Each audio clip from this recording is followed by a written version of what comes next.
परीक्षा परिणाम आज आने वाला है। बताया जा रहा है कि शाम 5 बजे परीक्षा परिणाम घोषित किया जाएगा। वीडियो कॉन्फ्रेंसिंग के जरिए शिक्षा मंत्री मदन दिलावर जुड़ेंगे, रिजल्ट जारी करेंगे। बोर्ड के सचिव कैलाश चंद्र शर्मा ने इसकी जानकारी दी है। विज्ञान, कला और वाणिज्य संकायों का रिजल्ट एक साथ जारी किया जाएगा। इस साल कुल 8,93,616 स्टूडेंट परीक्षा के लिए रजिस्टर्ड है। इनमें से साइंस में 2,73,984, कॉमर्स में 28,250, आर्ट्स में 5,87,475 और वरिष्ठ उपाध्याय में 3,907 स्टूडेंट्स रजिस्टर्ड थे। तो आज देखिए 12वीं का रिजल्ट घोषित होने वाला है। जाहिर तौर पर बच्चों को इंतजार है कि आखिर 12वीं का रिजल्ट किस तरीके से आता है। बाकी बहुत सारे ऐसे बोर्ड्स हैं जिनके रिजल्ट 12वीं के आ चुके हैं, अब इंतजार है। आज राजस्थान माध्यमिक शिक्षा बोर्ड का भी रिजल्ट आने वाला है शाम के 5 बजे। जाहिर तौर पर जो स्टूडेंट्स हैं उनकी धड़कनें तेज होंगी, क्योंकि रिजल्ट किस तरीके का आता है, कैसी मार्किंग होती है, क्या परसेंटाइल रहने वाला है, कौन टॉप 10 रहने वाले हैं, किसने जिले में टॉप किया है, ये सभी चीजें हैं जो आज शाम 5 बजे स्पष्ट हो जाएंगी। शिक्षा मंत्री मदन दिलावर की ओर से इस रिजल्ट को अनाउंस किया जाने वाला है। पूरी तैयारियां की गई हैं रिजल्ट को लेकर और इस बार स्टूडेंट्स को काफी ज्यादा उम्मीदें हैं। अब देखना होगा रिजल्ट क्या स्टूडेंट्स की उम्मीदों पर खड़ा उतर पाता है। तो देखिए ये बड़ी खबर अजमेर से आप तक पहुंचा रहे हैं। 6 मार्च से 9 अप्रैल तक दरअसल बोर्ड परीक्षाएं आयोजित की गई थी और उसके बाद से लगातार छात्रों को इंतजार था कि कब इनका परिणाम घोषित किया जाएगा।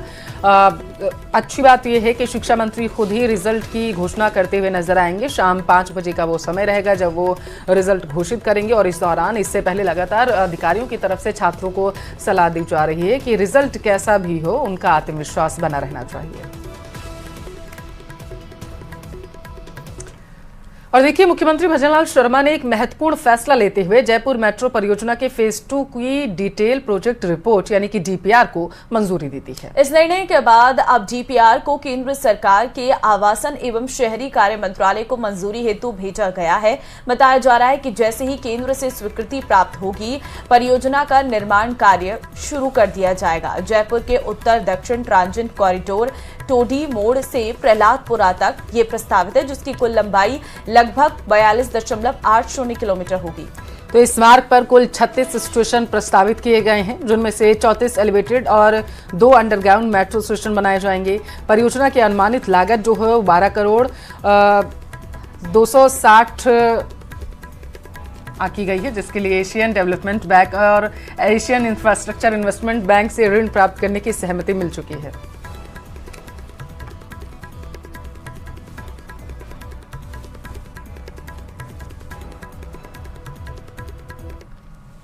सवाईमाधोपुर में चौथ वसूली के आरोप में गिरफ्तार एएसपी सुरेंद्र शर्मा को दलाल प्रदीप और रामराज के साथ 23 मई तक रिमांड पर भेज दिया गया।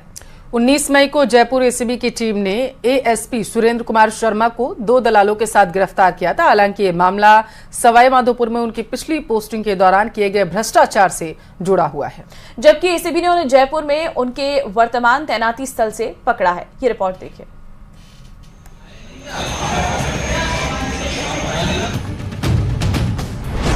2 दिन की रिमांड पर एसीपी सुरेंद्र शर्मा घूसखोरी के आरोप में हुई थी गिरफ्तारी। दलाल प्रदीप और रामराज भी रिमांड पर।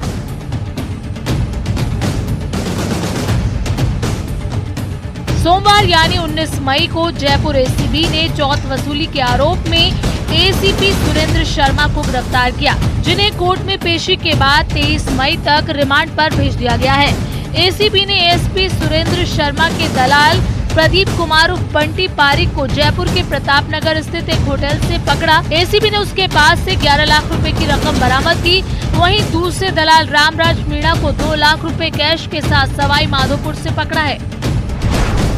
एसीबी ने एसपी सुरेंद्र शर्मा को सवाईमाधोपुर में परिवहन विभाग, पुलिस और वन विभाग के अधिकारियों से हर महीने चौथ वसूली के आरोप में गिरफ्तार किया था। दलालों के जरिए सवाईमाधोपुर जिले के पुलिस अधिकारियों से भी रिश्वत मांगने और लेने के सबूत भी एसीबी को मिले हैं। एसीबी के पास मौजूद रिकॉर्डिंग से खुलासा हुआ है कि शर्मा अपनी 90% अवैध डील दलालों के फोन से ही करता था। जनवरी में हुई इन डील की रिकॉर्डिंग एसीबी के पास मौजूद है। चौथ वसूली का खुलासा 8 से 16 जनवरी के बीच की रिकॉर्डिंग में हुआ। रिकॉर्डिंग में सुरेंद्र शर्मा दलालों के जरिए सवाई माधोपुर के अधिकारियों को धमका रहा है। अलग अलग दलालों के जरिए हो रही अवैध वसूली का खुलासा एसीबी मुख्यालय में तैनात एएसआई सूरज बाली की सूचना पर हुआ। एफआईआर के मुताबिक सवाई माधोपुर निवासी रामराज मीणा अवैध बजरी खनन को संरक्षण देने के लिए सांठ-गांठ कर अधिकारियों को घूस पहुंचा रहा है, जिसके बाद रामराज के मोबाइल को सर्विलांस पर लिया गया, जिसमें खुलासा हुआ कि रामराज मीणा एसीबी के एसपी सुरेंद्र कुमार शर्मा के लिए अधिकारियों को कार्रवाई का भय दिखाकर घूस ले रहा है। बहरहाल घूसखोरी का आरोपी एएसपी सुरेंद्र शर्मा दलालों के साथ 2 दिन की रिमांड पर है, लेकिन इस बीच कई सवाल खड़े हो रहे हैं। मसलन एएसपी सुरेंद्र शर्मा के खिलाफ जनवरी में जब सबूत मिले, फिर 4 महीने तक वेट क्यों किया गया? एसीपी सुरेंद्र शर्मा को जयपुर अटैच करने की वजह क्या थी? एफआईआर में 1 महीने की रिकॉर्डिंग का उल्लेख है, जबकि जनवरी से मई का विवरण क्यों नहीं है? जब एसीबी में घूसखोर अक्सर होंगे तो करप्शन दूर कैसे होगा?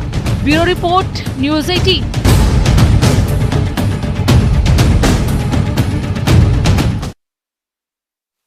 बारां जिले के अंतर से बीजेपी विधायक कंवरलाल मीणा ने झालावाड़ के मनोहर थाना एसीजेएम कोर्ट में सरेंडर कर दिया है।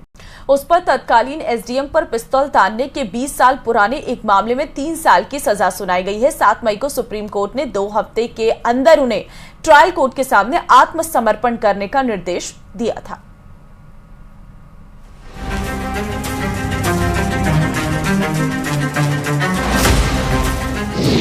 दांव पर कंवरलाल मीणा का राजनीतिक भविष्य। अंता विधायक कंवरलाल मीणा का सरेंडर।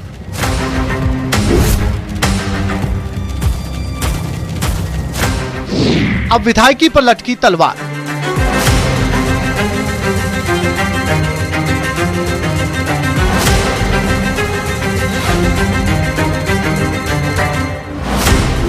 सुप्रीम कोर्ट के आदेशों के बाद ही सही, बारां के अंता से विधायक कंवरलाल मीणा ने एसडीएम ट्रायल कोर्ट में न्यायिक मजिस्ट्रेट के सामने सरेंडर कर दिया। इस दौरान उनके वकील भी साथ थे। सरेंडर के बाद मीणा को अकलेरा उप कारागृह भेज दिया गया है।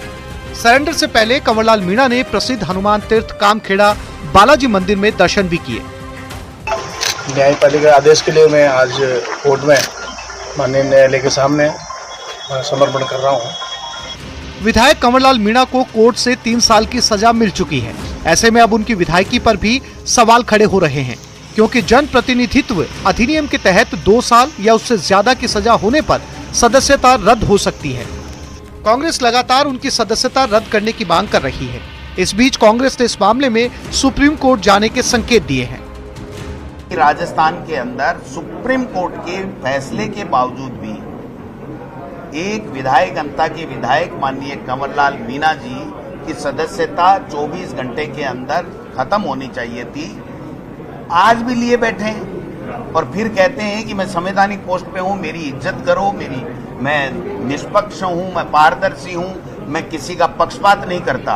आज इन्होंने निर्णय नहीं लिया तो हम सुप्रीम कोर्ट के अंदर जाएंगे और टीकाराम जूली इसकी रिट पिटीशन फाइल करेगा। मैं लड़ाई लड़ूंगा इसके सुप्रीम कोर्ट के अंदर। इसको कंटेम्प्ट के अंदर इनको हम लेके जाएंगे कि सुप्रीम कोर्ट का नियम भी ये नहीं मान रहे, तो जवाब फिर ये सुप्रीम कोर्ट में जाके देंगे। ये बात मैं कहना चाहूंगा। कांग्रेस हमलावर है, वहीं दूसरी तरफ विधायक ने खुद को बचाने की लाख कोशिशें की, लेकिन उन्हें सरेंडर करना पड़ा। मामला 3 फरवरी 2005 का है। कंवरलाल मीणा पर उप सरपंच चुनाव के बाद पुनर्मतदान की मांग को लेकर रास्ता रोकने और तत्कालीन एसडीएम रामनिवास मेहता पर पिस्टल तानने का आरोप है। उन पर एसडीएम को जान से मारने की धमकी देने, सरकारी काम में बाधा डालने, विभागीय फोटोग्राफर का कैमरा तोड़ने और जलाने की कोशिश करने का भी आरोप है।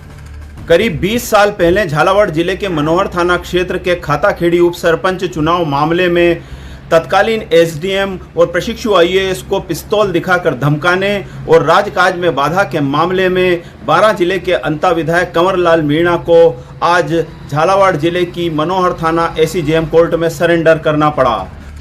निचली अदालत ने 14 दिसंबर 2020 को कंवरलाल मीणा को दोषी मानते हुए 3 साल की सजा और 25,000 रुपए का जुर्माना लगाया था। कंवरलाल मीणा ने फैसले के खिलाफ हाईकोर्ट में अपील की, लेकिन 1 मई 2025 को कोर्ट ने उनकी सजा को बरकरार रखा और उन्हें तत्काल सरेंडर करने का आदेश दिया। इसके बाद मीणा ने सुप्रीम कोर्ट में विशेष अनुमति याचिका दायर की। सुप्रीम कोर्ट ने 7 मई 2025 को उनकी याचिका खारिज कर दी और उन्हें 2 सप्ताह के भीतर ट्रायल कोर्ट के सामने आत्मसमर्पण करने का निर्देश दिया, जिसके बाद आज सरेंडर की अंतिम तिथि को कंवरलाल मीणा ने मनोहर थाना एसीजेएम कोर्ट पहुंचकर न्यायिक मजिस्ट्रेट के समक्ष आत्मसमर्पण कर दिया, जिसके बाद उन्हें अकलेरा जेल भेज दिया गया। अब इस सारे मामले में विधानसभा स्पीकर वासुदेव देवनानी उनकी विधायकी पर अगला फैसला करेंगे। तरुण शर्मा, न्यूज़ 18 झालावाड़। चलिए आगे बढ़ते हैं। उदयपुर प्रवास पर आए केंद्रीय वन एवं पर्यावरण मंत्री भूपेंद्र यादव ने पाकिस्तान के खिलाफ चले ऑपरेशन सिंदूर पर कांग्रेस पार्टी के नेताओं की ओर से दिए जा रहे बयानों पर अपनी प्रतिक्रिया दी है।